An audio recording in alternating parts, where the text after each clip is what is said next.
Share, Bob. Well, good afternoon, everyone. Thank you so much for coming out so we could update the citizens of Atlanta on what transpired today and the condition of their police officer.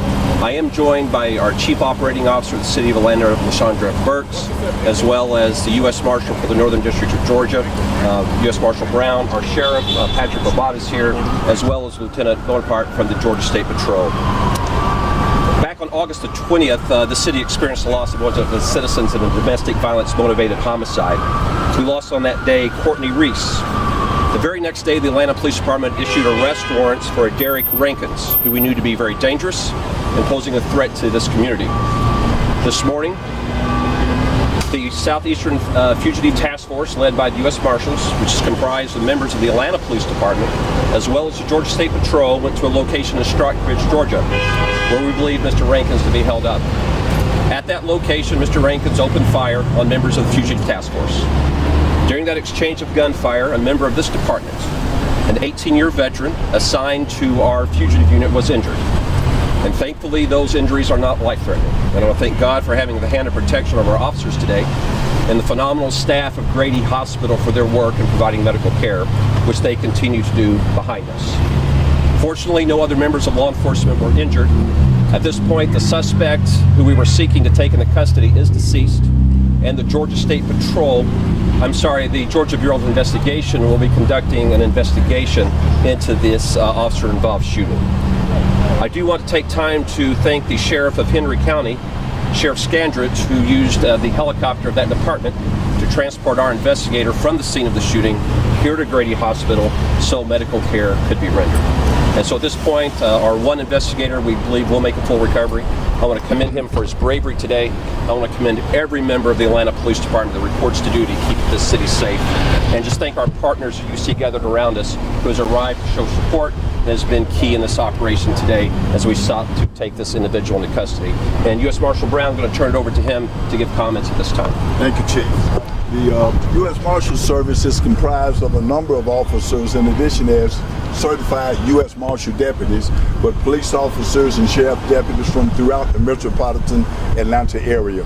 Atlanta Police Department is a huge contributor to that task force, and we thank them for that. We could not do our job without their assistance as well as the other law enforcement assistance. U.S. Marshals serve some 2,000 warrants a year that normally result in about 200 arrests of individuals for murder per year. This was one of those individuals that we wanted to get off of the street. We were able to do that successfully.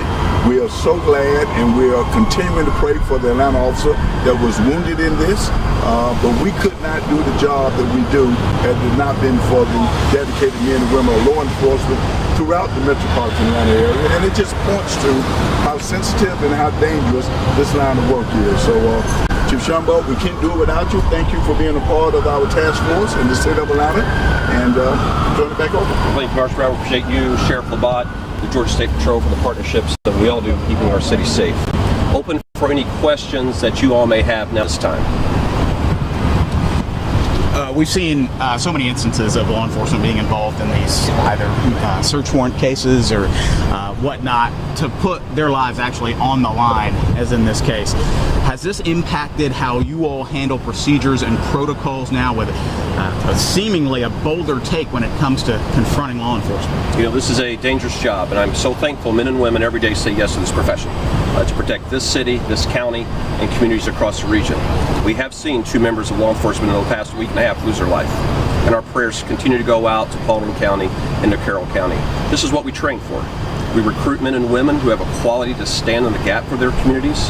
We train weekly and regularly to make sure when an individual who poses harm to the community doesn't want to go back to jail, that we can do so with the least risk to the citizens in the area, that individual, or law enforcement. This is what we train for. But I'm very thankful for men and women, particularly the Atlanta Police Department, that serve the city, and very thankful that our investigator is going to make a full recovery. So your protocols and procedures have not changed due to this recent uptick in law enforcement involved shootings? Our training is always in the state of evolution for perfection and for betterment, and so it does not take one incident. We learn from all incidents, and we're always in the state of improving.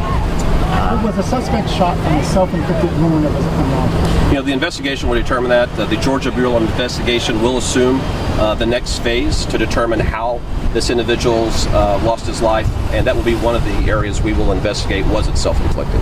What do you say to these perpetrators who feel like, they're one against the world, that, they don't really treat you guys with the respect even when you show up in numbers like this? Our job is to teach everyone with respect and to make sure justice is done.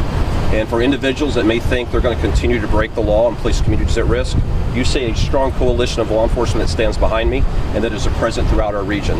Men and women of integrity to wear the uniform of law enforcement. We're going to take someone into custody, whoever they may be, whoever dangerous they may be, for the sake of our communities. Thank you, everyone. All right, thank you, Sean. Thank you all.